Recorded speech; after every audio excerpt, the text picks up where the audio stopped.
தமிழ் இயல் 3 விருந்து போற்றுதும். விருந்து போற்றுதும் அப்படின்னா விருந்தோம்பலை பற்றி தான் சொல்லியிருக்காங்க. விருந்தோம்பல் பற்றி சொல்லியிருக்காங்க. தொல்காப்பியர் விருந்தே புதுமை என்று தொல்காப்பியர் கூறியுள்ளார். தொல்காப்பியர் விருந்தே புதுமை என்று கூறியுள்ளார். திருவள்ளுவர் இல்லறவியலில் விருந்தோம்பலை வலியுறுத்தும் அதிகாரத்தையே அமைத்திருக்கிறாராம். திருவள்ளுவர் இல்லறவியலில் விருந்தோம்பலை வலியுறுத்தும் அதிகாரத்தையே அமைத்திருக்கிறார். இல்லறம் புரிவது விருந்தோம்பல் செய்யும் பொருட்டே என்கிறார். இல்லறம் புரிவது விருந்தோம்பல் செய்யும் பொருட்டே என்கிறார். முகம் வேறுபடாமல் முகமலர்ச்சியோடு விருந்தினரை வரவேற்கும் வேண்டும் என்கிறார். அதுக்கடுத்த மோப்பக்குலையும் அனிச்சம் என்ற குறளில் மோப்பக்குலையும் அனிச்சம் அப்படிங்கிறது ஒரு திருக்குறள். அதில் என்ன சொல்லியிருக்காரு அப்படின்னா, விருந்தினரை போற்றுதல் இல்லற கடமையாக இருந்தது. விருந்தினரை போற்றுவது இல்லற கடமையாக இருந்தது. கோவலனை பிரிந்து வாழும் கண்ணகி அவனை பிரிந்ததை விட விருந்தினரை போற்ற முடியாத நிலையை எண்ணிய வருந்துவதாக இளங்கோவடிகள் சிலப்பதிகாரத்தில் குறிப்பிடுகின்றார்.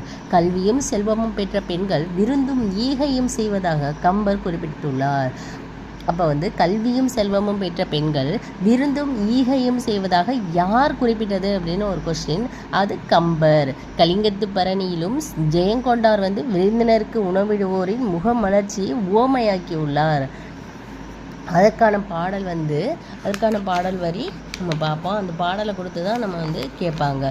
விருந்தினரும் வறியவரும் நெருங்கி உண்ண மென்மேலும் முகமலரும் மேலோர் போல அப்படிங்கிறது அந்த பாடல் வரி. அது கலிங்கத்து பரணியில் இருக்குது. அதுக்கு கலிங்கத்து பரணியிலும் ஜெயங்கொண்டார் விருந்தினருக்கு உணவிடுவோரின் முகமலர்ச்சியை உவமையாக்கியுள்ளார். தனித்து உண்ணார் அப்படின்னு சங்க இலக்கியத்தில் உள்ள பாடலை நம்ம கொடுக்குறாங்க. உண்டலம்ம இவ்வுலகம் இந்திரர் அமிழ்தம் எய்வதாயினும் இனிது என தமிழர் உண்டலும் இலரே. இது புறநானூறு. உண்டலம்ம இவ்வுலகம் இந்திரர் அமிழ்தமா எய்வதாயினும் இனிது என தமிழர் உண்டலும் இலரே என்று கடலுள் மாய்ந்த இளம்பெருவெழுதி குறிப்பிட்டுள்ளார். புறநானூற்றில் இந்த பாடல் எழுதினது, உண்டலம்மா பாடல் எழுதினது கடலுள் மாய்ந்த இளம்பெருவெழுதி. அதுக்கடுத்து இந்த பாக்ஸில் உள்ள கொஸ்டினும் ரொம்ப முக்கியம். 7 அடி நடந்து சென்று வழி அனுப்பியவர் யார் அப்படின்னா நம்ம கரிகார் பெருவளத்தான் தான். அது எதில் அப்படின்னா பொருணராற்று படையில். பண்டை தமிழர்கள் வீட்டிற்கு வந்த விருந்தினர் திரும்பி செல்லும் போது அவர்களை பெரிய மனமின்றி வருந்தினர். மேலும் வழி அனுப்பும் பொழுது அவர்கள் செல்லவிருக்கிற 4 குதிரைகள் பூட்டப்பட்ட தேர் வரை 7 அடி நடந்து சென்று வழி அனுப்புவாராம். இந்த காலின் 7 அடி பின் சென்று அப்படின்னு சொல்கிறாங்க.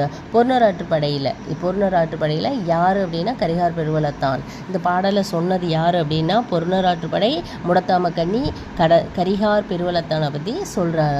விருந்தோம்பல் என்பது சிறந்த பண்புகள் ஒன்றாக கருதப்படுகின்றது. நடு இரவில் விருந்தினர் வந்தாலும் மகிழ்ந்து வரவேற்று உணவிடும் நல்லியல்பு தமிழருக்கு உண்டு அப்படின்னு அல்லில் ஆயினும் விருந்துவரின் உவக்கும்.